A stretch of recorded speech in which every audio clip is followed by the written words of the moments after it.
For the latest and the fallout, let's bring in our own Brian Sullivan, who's live on the ground in Frankfurt, Germany, a country that's the focal point of this crisis. Brian? Yeah, Kelly, hi. It's been the UK. It's why we're in the UK talking about sort of the same thing. Obviously, that was before the war. That was back in November. I know that 15% does not sound like a lot, but I want you to put that into perspective. I mean, take 15% of a year. Effectively, that is, 6 weeks or a month and a half of total energy consumption that countries in the EU are going to be voluntarily asked to pull back on. 15%. I mean, that is actually a massive number.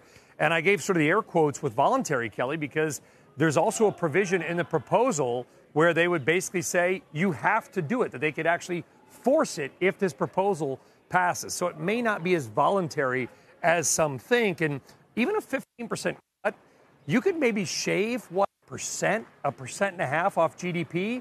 The European economy, Kelly, is as big as America. Take 1.5% off the American economy, you're going to see corporate earnings fall, and you could very well see the stock market fall. We should start maybe getting some flow data tomorrow as early as 6 a.m. Berlin time. It may be the market event, really not of the week, but of the month, and one of the key events of the year. Brian, the numbers are so shocking when we look at some of the inflation data. It's pretty terrifying when you read about what could happen going into the winter. What's it like in terms of the mood when you speak with people there? That's what I'm most curious about. Are all of these headlines overblowing the real danger on the ground, or are people really nervous? I mean, well, people here in Frankfurt, right, there's some dancing going on. I mean, they're trying to say they're not nervous, but they are nervous. I mean, the guys at the steel mill that we talked to, we didn't put them on camera, but we had plenty of time. We were at the steel mill in Lagerfeld earlier today. Of course they're worried. This is their career. What if the government says to them, you need to shut down this steel mill, you use too much power? Maybe they get furloughed for a couple of weeks with pay. That's one thing. But what if entire industries or companies, Kelly, are shut off for a couple of months or longer? This EC proposal, European Commission proposal, is for 8 months, not for 8 days, not for 8 weeks, but for 8 months. This is the real deal, and it affects U.S. markets as well. A lot of people are saying, why is Sullivan over there? It's a long way away. It's not the U.S. It has to do with the U.S. because you have huge percentages of sales from S&P 500 companies, Kelly, that go to Europe. If the European economy takes a huge hit, if Germany, the fourth biggest economy, takes a hit because of energy, what do you think is going to happen with corporate earnings in the United States? They're going to take a hit. Small anecdote, by the way. Things like this. Heat wave. Maybe you want to take your kids to the pool.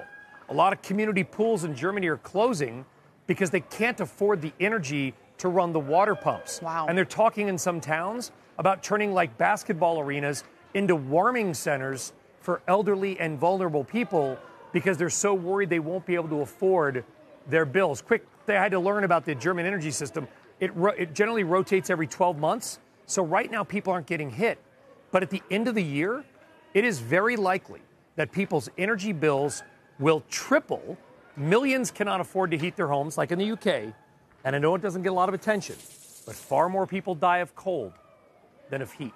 You know, I wonder as well, Brian, because a lot of this goes back, obviously, to Putin's war on Ukraine, is his long game, as I've read, it's suggested, to basically foment populist political reactions by when people realize these bills or can't take it in a few more months' time or what have you, and turn and maybe throw their governments out. I mean, that's why we're watching events in Italy so closely. So I don't know if there's any way to gauge the mood there, but do you hear people upset at their leadership over this?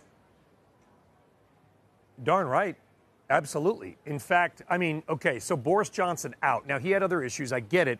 But let's be clear, 9.4% inflation, energy a part of it. That's part of the story. Mario Draghi hanging on by a thread in Italy. You could see other things happen. On the drive down here from Cologne to Frankfurt, by the way, the ECB decision is from Frankfurt tomorrow. Steve Leisman will be hitting that. We spoke with a representative from another, not Germany, but another major EU bloc and their energy minister's office. And I'm going to tell you this much. What they said was they think Putin's goal is to fracture the EU using energy as the wedge.